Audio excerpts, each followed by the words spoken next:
Sandali muna bago ka mag-scroll, lalo na kung ikaw ay senior pensioner o may magulang na umaasa sa SSS.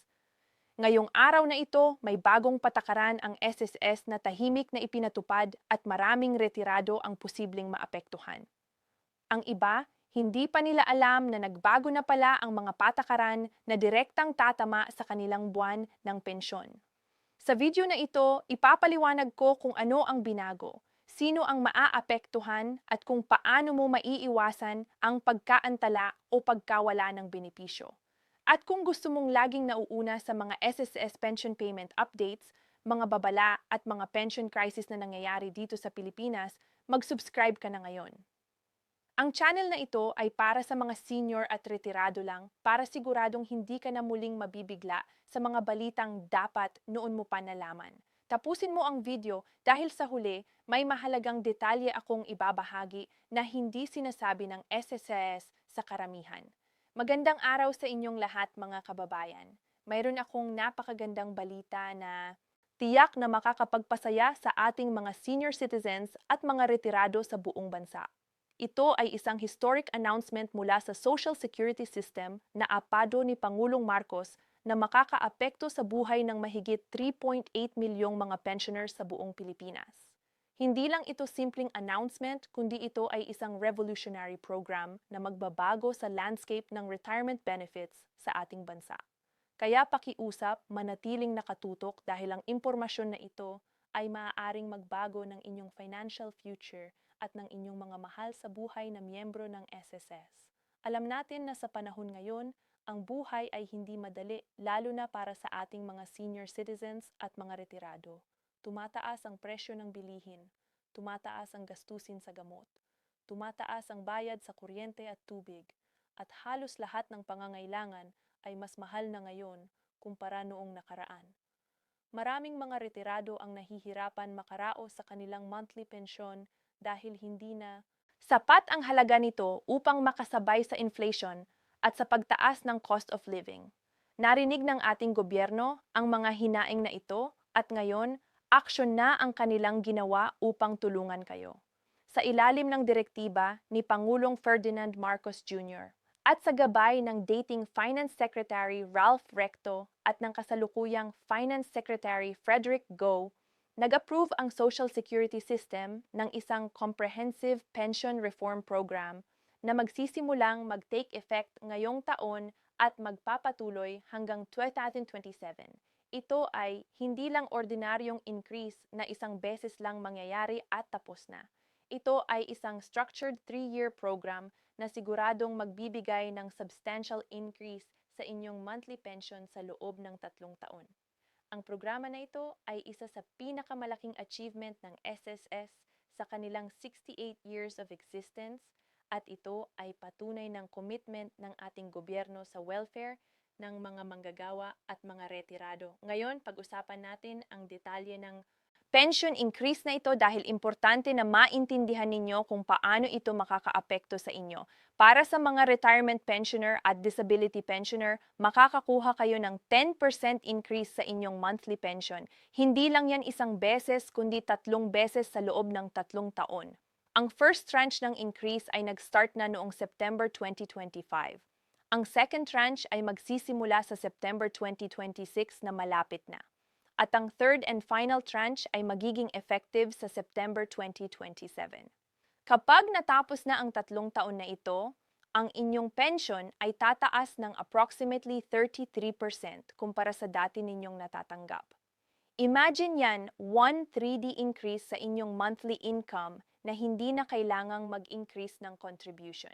Para naman sa ating mga death pensioner o survivor pensioner, na yung mga naiwan na asawa o mga anak ng mga dating SSS member na pumanaw na, kayo naman ay makakakuha ng 5% increase bawat taon sa loob din ng 3 taon.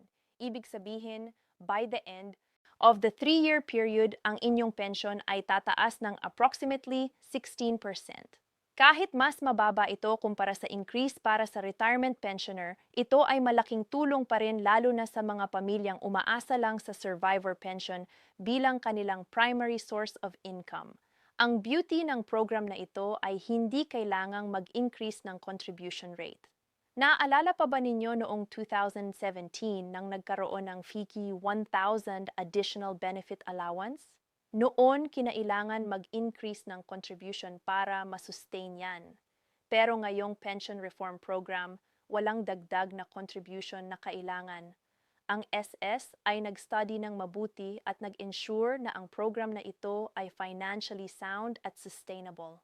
According to the Chief Actuary ng SS, ang fund life ng SS ay bababa lang from 2053 to 2049, which is very manageable at committed ang SSS na ibalik ulit iyan to 2053 through coverage expansion at improved collection efficiency.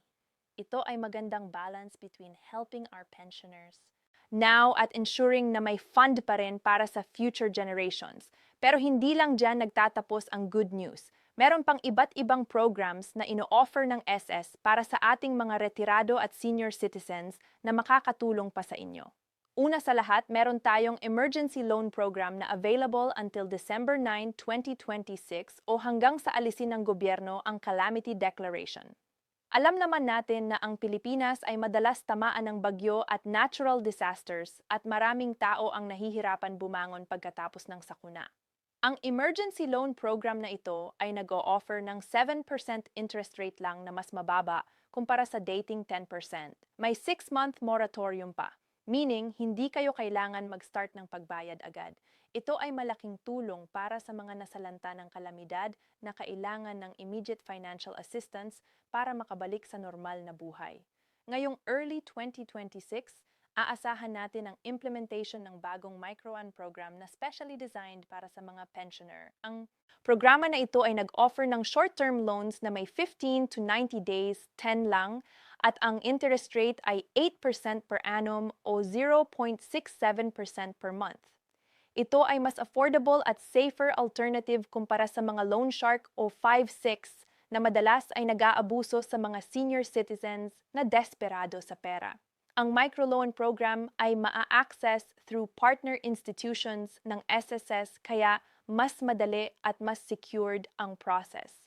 Pwede ninyong gamitin ito para sa mga emergency expenses, medical needs, o kaya kung may kailangan lang talaga kayong pera temporarily. Meron din tayong pension loan program na available para sa SSS Retire at Surviving Spouse Pensioners. Ito ay another option kung kailangan ninyo ng bigger amount na loan at mas mahabang payment term.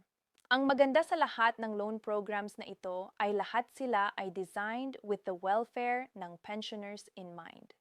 Hindi para kumita lang ang SSS, kundi para talagang makatulong sa inyo sa times of need. Bukod sa pension increase at loan programs, may iba pa tayong developments na dapat ninyong malaman. Ang SSS ay nag-hire ng about 1,800 personnel para sa 2026. Bakit ito importante sa inyo? Dahil ibig sabihin nito, mas maraming staff na mag-a-assist sa inyo kapag may mga tanong kayo, kapag may kailangan kayong i-process na documents o kapag may issues kayo sa inyong pension. Maraming pensioner ang nagreklamo dati na matagal ang pila, mahirap makuha ang assistance or mabagal ang serbisyo. Ngayon, with this massive hiring, ang SSS ay committed na mag-improve ng kanilang service delivery both physically sa mga branch offices at virtually through electronic means. Ito ay parte ng kanilang commitment na gawing mas accessible at mas user-friendly ang SSS services para sa lahat. Ang SSS ay nag-e-expand din ng kanilang footprint nationwide at abroad. Magbubukas sila ng foreign representative offices sa Madrid, San Francisco at Macau, plus 10 new local branches. Ito ay malaking tulong para sa mga overseas Filipino workers na retirado na o may mga tanong tungkol sa kanilang SSS benefits. Hindi na kayo mahihirapang mag-travel ng malayo or mag-rely lang sa online services kung may physical office na malapit sa inyo. Para sa mga nasa Pilipinas naman, ang 10 new local branches ay ibig sabihin ng improved access, lalo na sa mga probinsya na dati ay limited lang ang SSS services. Ang SSS ay nag-explore din ng potential partnership with the National Commission of Senior Citizens through Chairperson MA Mercedesitas Gutierrez para sa Annual Confirmation of Pensioners Program. Ito ay importante para ma-ensure na walang duplication at fraud sa pension distribution at para mas organize ang process ng pension verification. May special programs din na ine-explore para sa gig economy workers na alam naman natin ay tumataas ang bilang ngayon dahil sa digital age. Maraming freelancers, online sellers at independent contractors ang hindi covered ng traditional employment setup pero deserve din naman nila ng social security protection. May magandang news din para sa ating mga overseas Filipino workers. Ang Double Dragon Corporation ay nag-commit ng 28.8 million para sa Contribution Subsidy Program para sa 2,000 OFWs.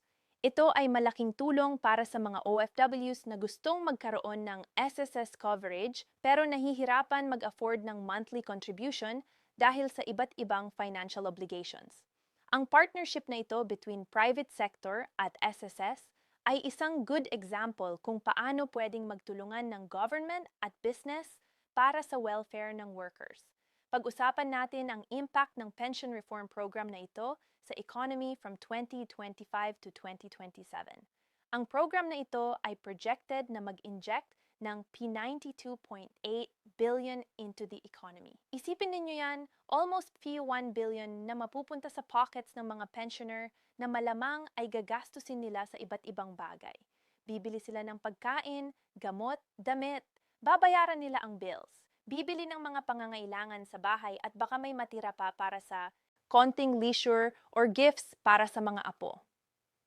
Ang pera na yan ay circulation sa economy na makakatulong sa mga small businesses, sa mga vendors, sa mga service providers, at sa lahat ng sectors ng ating ekonomiya. Ito ay perfect example ng trickle-down effect kung saan ang pagtulong sa pensioners ay nakakatulong din sa buong lipunan. Ngayon, mahalaga rin na pag-usapan natin kung paano mo ma-ensure na makukuha mo ang benefits na ito. Una sa lahat, dapat updated ang inyong information sa SSS. Kung nagbago ang inyong address, contact number o bank account details, i-update ninyo yan immediately. Maraming pensioner ang hindi nakakakuha ng tamang information o hindi nakaka-receive ng pension increase dahil outdated ang kanilang records. Pwede ninyong i-update ang information through the SSS website, mobile appearance sa SSS branch. Para sa mga bagong retirees na magkiklaim ng pension, make sure na kumpleto ang inyong requirements at na-submit on time. Ang processing time ay mas mabilis na ngayon compared before dahil nga sa additional staff at improved systems. Pero kailangan pa rin na tama at kumpleto ang documents ninyo.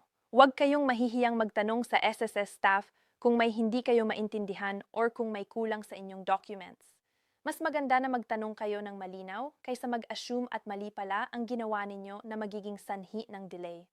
Ang SS website at mobile app ay full of useful information about the pension reform program, loan programs at iba pang services. Kung tech-savvy kayo or may anak o apo kayong pwedeng tumulong, pag-aralan ninyo ang online services ng SSS. Maraming transactions ngayon ay pwedeng gawin online without the need to go to the branch physically. Pwede kayong mag-check ng pension computation, mag-apply ng loans, mag-update ng information, at mag-download ng forms online. Ito ay mas convenient lalo na para sa mga senior citizens na mahirap nang lumabas ng bahay or mahaba ang biyahe papunta sa SSS office. Importante rin na maging aware kayo sa mga scams at fraud schemes na gumagamit ng pangalan ng SSS. May mga kumag na nagte-text or nagsi-call na claiming na taga-SS sila at hihingian kayo ng personal information or pera. Remember, ang SSS ay hindi hihing pera sa inyo over the phone or text para sa processing ng pension or benefits. Hindi rin sila hihingi ng SS number, password or bank details through unsecured channels. Kung may nagre-reach out sa inyo claiming na taga-SSS, verify muna bago kayo magbigay ng kahit anong information. Call the official SSS hotline o pumunta kayo personally sa branch para mag-verify kung legitimate ba ang communication na natanggap ninyo. Ang pension reform program na ito ay hindi lang basta programa. Ito ay manifestation ng commitment ng ating gobyerno sa welfare ng mga taong nagpagod para sa bayan. Lahat ng retirado Assioner ay nag-contribute sa SSS during their working years. Nag-sacrifice para magkaroon ng security sa old age. Deserve ninyo ang decent at dignified retirement at ang pension increase na ito ay isang step towards achieving that. Ito ay recognition din sa contribution ninyo sa economy at sa society throughout your productive years. Looking forward, ang SSS ay committed na patuloy na mag-improve ng kanilang programs at services. Ang goal ay gawing relevant ang SSS sa buhay ng bawat Pilipino sa bawat stage ng kanilang life, from when they start working through their peak earning years hanggang sa retirement at beyond. Ang vision ay isang social security system na responsive sa needs ng members, financially sound para sa future generations, at aligned sa economic realities ng ating bansa. Para sa mga kabataang nanonood nito, ito ay reminder din na importante ang pag-contribute sa SSS at pag-plan para sa retirement. Huwag ninyong isipin na malayo pa ang retirement ninyo kaya hindi pa kailangan mag-isip tungkol diyan. Ang retirement planning ay magsimula habang bata pa kayo at working pa. Ang mas maaga kayong mag-start ng contributions, ang mas malaki ang magiging benefits ninyo in the future. At with programs like this pension reform, nakikita natin na ang SSS ay nag-evolve at nag-a-adjust para mas better serve ang members nila. Ang increases na ito ay hindi lang basta numero sa papel. Ito ay dagdag na pambili ng gamot para sa maintenance, dagdag para sa grocery, dagdag para sa utility bills, o kaya extra para sa mga apo. Para sa maraming senior citizens na limited lang ang income sources, ang 10% increase sa pension ay malaking bagay na. Ito ay pwedeng difference between struggling to make ends meet at having a more comfortable life. Ito ay pwedeng ibig sabihin ng hindi na kailangan maging pabigat sa mga anak dahil may enough pension na para sa basic needs. Ito ay dignity at security sa twilight years. Ang emergency loan at micro-an programs naman ay lifeline para sa mga unexpected situations. May biglang sakit, nasira ang bahay, namatayan sa pamilya o anumang emergency na kailangan ng immediate funds. Instead na mangutang sa loan sharks na mataas ang interest at abusive ang collection methods, meron na kayong safers. Ang programs na ito ay designed para protektahan kayo from predatory lenders at bigyan kayo ng dignified way para makakuha ng financial assistance kapag kailangan. Ang expansion ng SS services through new branches at additional staff ay ibig sabihin din ng better customer experience. Hindi na kayo maghihintay ng mahabang oras sa pila. Mas mabilis na ang processing ng claims at applications at mas accessible ang assistance kapag may tanong or issues kayo. Ito ay importante dahil maraming senior citizens ay hindi na comfortable sa technology at mas prefer nila ang face-to-face transactions. With more staff at more branches, mas madali para sa inyo ang makipag-transact sa SSS. Ang partnership with National Commission of Senior Citizens ay another positive development na magbibigay ng more comprehensive support sa ating mga senior citizens.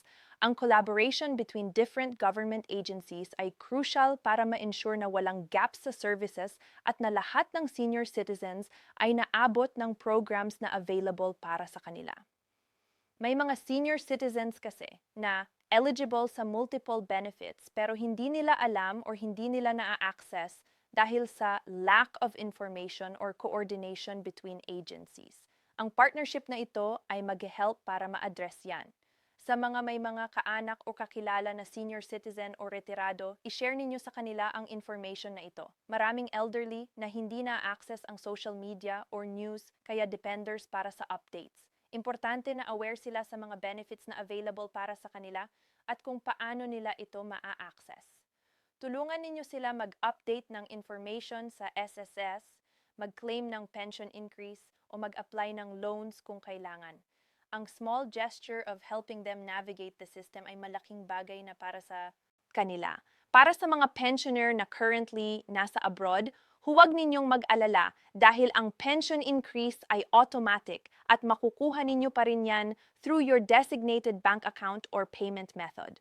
Ang mga bagong foreign representative offices sa Madrid, San Francisco at Macau ay mas magpapadali din sa inyong makipag-coordinate sa SSS kung may concerns or questions kayo. Kung nasa ibang bansa kayo na walang foreign representative office, pwede pa rin kayong mag-transact through the SSS website, email o through your authorized representatives sa Pilipinas. Ang financial soundness ng SSS ay crucial at dapat nating pag-usapan. Ang fact na ang program na ito ay implemented without contribution increases ay testament sa good financial management ng SS. Ang actuarial studies ay nag-confirm na kahit may slight reduction sa fund life from 2053 to 2049, ang fund ay financially sound pa rin. Ang commitment na ibalik yan to 2053 through coverage expansion at improved collection ay realistic at achievable. Ibig sabihin, ang current pensioners ay matutulungan without compromising benefits ng future pensioners. Ang 92.8 billion economic injection from 2025 to 2027 ay hindi lang basta numero. Ito ay real money na mag-circulate sa economy at makakatulong sa economic recovery at growth. Ang mga pensioner ay consumers din at ang dagdag income nila ay dagdag spending power na makaka-benefit sa businesses, jobs, at overall economic activity.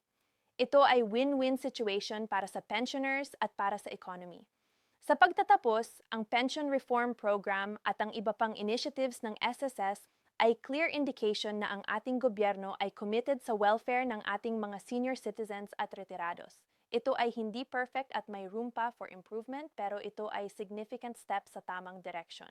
Ang 33% increase para sa retirement utility pensioners at 16% increase para sa survivor pensioners sa loob ng 3 taon ay substantial achievement na magbibigay ng real tangible benefits sa millions ng Pilipino. Ang loan programs ay additional safety net para sa emergencies. Ang expansion ng services ay better accessibility at customer experience. Lahat ng ito ay contribute sa vision ng dignified at secure retirement para sa ating mga kababayan na nagpagod para sa bayan. Kaya sa lahat ng senior citizens at retirados na nanonood nito, congratulations at enjoy your well-deserved benefits. Sa lahat ng active workers, ito ay encouragement na patuloy kayong mag-contribute at mag-plan para sa retirement. Sa lahat ng may kaanak na senior citizen, tulungan ninyo silang ma-access ang benefits na ito. At sa lahat, let's support our SSS at ang programs nila para sa better future ng lahat ng Pilipino. Maraming salamat sa inyong pakikinig at sana ay nakatulong ang information na ito. Magkaroon kayo ng magandang araw at God bless the Philippines.